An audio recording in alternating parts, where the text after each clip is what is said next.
I look forward to killing you soon. Welcome back to the channel. This is Kong Tech Fu, the Pendecker himself, coming to you once again to show you the difference between CFI and DeFi. Taking your own financial destiny into your own hands. We have a clip today from CZ himself telling us why he needed to take Sam Bankman-Fried down and what was going on with that whole Gary Gensler, MIT, Carolyn Almeida, Sam Bankman-Fried regulatory conspiracy going on to do you and me very dirty. So once again, this is the Pendecker, your man, not your boy, doing it once again and taking our full control of our financial destiny into our own hands. Always know and understand that there is a difference between CFI and DeFi. Not your keys, not your crypto. Always lock down your wallet with a hardware peripheral and or a cold wallet like the Keystone Pro or the Ledger Nano X. And without further ado, here is ZZ giving you the inside scoop on why he needed to do what he needed to do to protect the users, humanity, and or crypto itself from these guys who were conspiring against you and me in a problem reaction solution type tactic. So once again, we got some help from on high, little benevolence going on here. And once again, DeFi is not going anywhere. We will separate finance from the state, and we will continue to do so with the power in our own hands, taking full responsibility for our own lives. Once again, do not keep your money on exchanges. When you go to exchanges, you make your purchase and you leave with your purchase. Do not ever go against the golden rules of cryptocurrency. And remember to protect your backside at all times.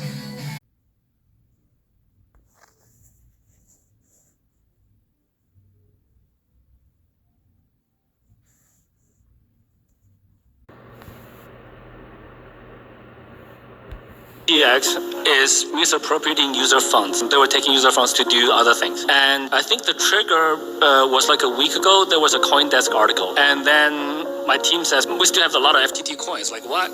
Should we sell it? Sure, why not? So the next day, there was a big transaction reported by Where Alerts saying that like $580 million worth of FTT was transferred to Binance.com. And my team said, CZ, this is our transfer. I was like, well, really? You sure?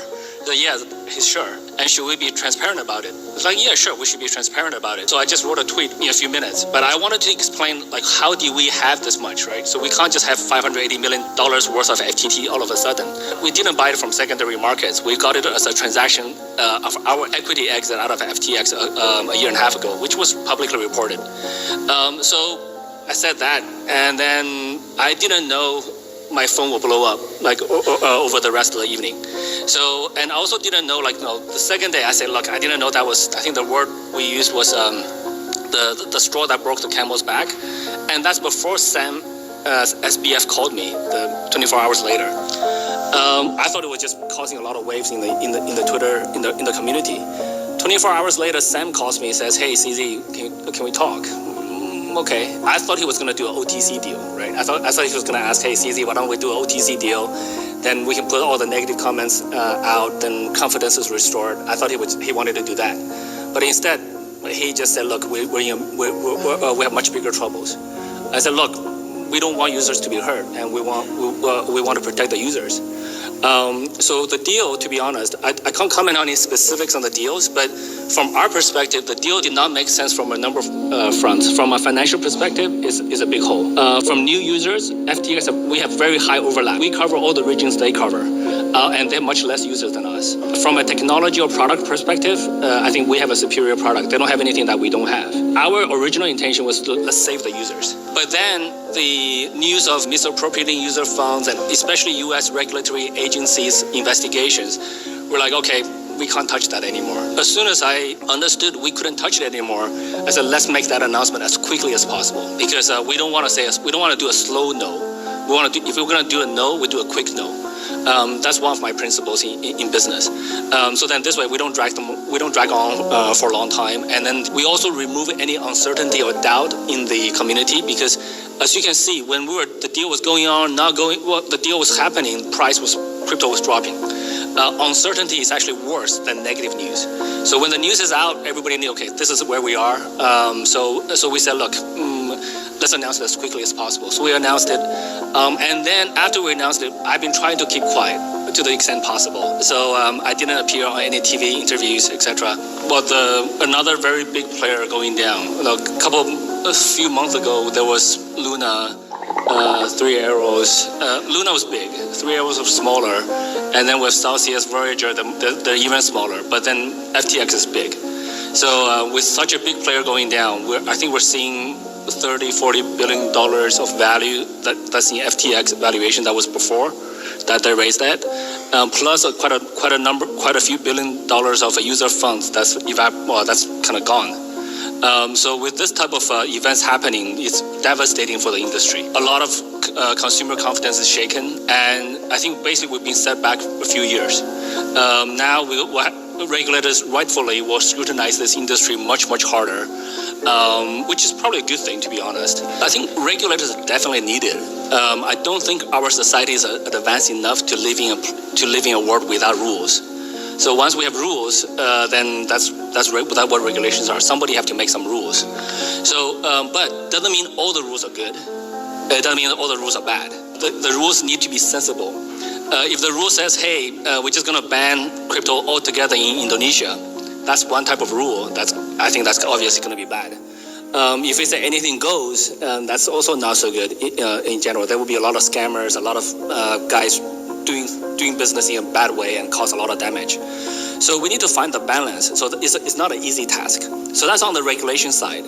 And then on the crypto side, with people holding their own assets, be their own bank, I think eventually the technology will get there. But today it's not easy. Today, technically you can. The technology is there, but it's just not easy to use. It's not easy for an average person to say, hey, I'm going to save my private keys, have multiple copies of backups. So if I lose my computer, if I lose my hard wallet, I can restore it. And worst case is, but we all die.